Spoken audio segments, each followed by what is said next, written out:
quote, shielded from the public eye until now. Now, this is not something that we want to show you. It is something we feel you need to know about. These people are paid with taxpayer dollars. We need to give you a warning, though, before we actually show you the rest of the video. What you'll see here is graphic. What's said in this initial meeting between Sean Porter and Matthew Jaskula moments before this violent takedown inside the city lockup in downtown Buffalo is unclear. Jaskula lunges at Porter, who is handcuffed, slamming him into a nearby door, while the two other Buffalo police officers and another cell block attendant follow them into another room. Porter is slammed to the floor and dragged along the tile. Another shot, another angle. Jaskula drags Porter like a child dragging a rag doll across the floor while Porter is in the fetal position. You can actually see other inmates perk up watching Jaskula drag Porter to his cell.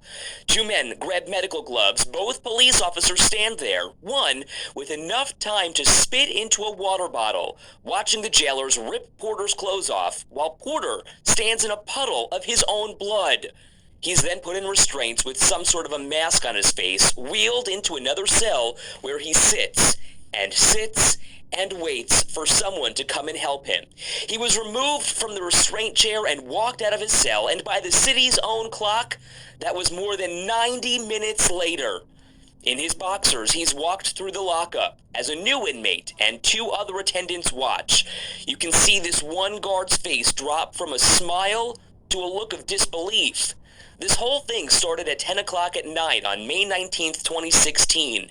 And just before midnight, Porter is walked out of city lockup, bloodied, no shoes, no pants, and put in the back of the police car. Not an ambulance in sight.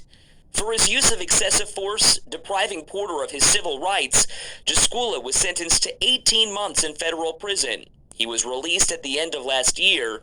Just days ago, the city paid Porter $300,000 as a settlement for what he endured.